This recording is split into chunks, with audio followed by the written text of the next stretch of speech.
आडवण पारदेवी येथील प्रस्तावित जे एमआयडीसी आहे त्या एमआयडीसीच्या भूसंपादनाच्या विरोधात आता येथील शेतकऱ्यांनी अर्धनग्न आंदोलन पुकारले आहे। हे शेतकरी आता जे आहे ते आडवण पारदेवी येथील नाशिकच्या दिशेने 45 किलोमीटरची पायपीट करत अर्धनग्न अवस्थेत निघालेले आहेत। आपल्याबरोबर शेतकरी आहेत, आपण त्यांच्याकडे जाणून घेऊया। दादा, काय सांगाल नेमकं?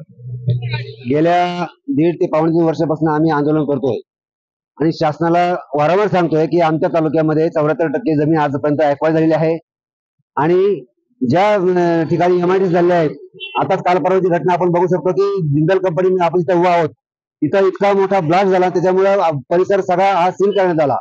म्हणजे आडवण पारदेवी जर एमआयडीसी झाली तर परिसरातला अर्धा युक्त तालुका हा बेघर होईल आणि त्याचं जे दूषित पाणी आहे ते संपूर्ण महाराष्ट्रभर जाईल आणि त्याच्यामुळे अर्ध्या महाराष्ट्राला त्याचा प्रदूषण होईल।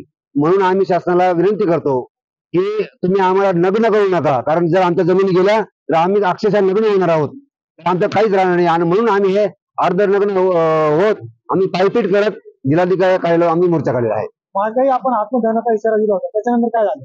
त्यानंतर त्यांनी मोदी थांबवले आहे आणि यापुढे जर त्यांनी परत असे प्रयत्न केले तर आम्ही आत्मदहनाचा इशारा देऊ शकतो।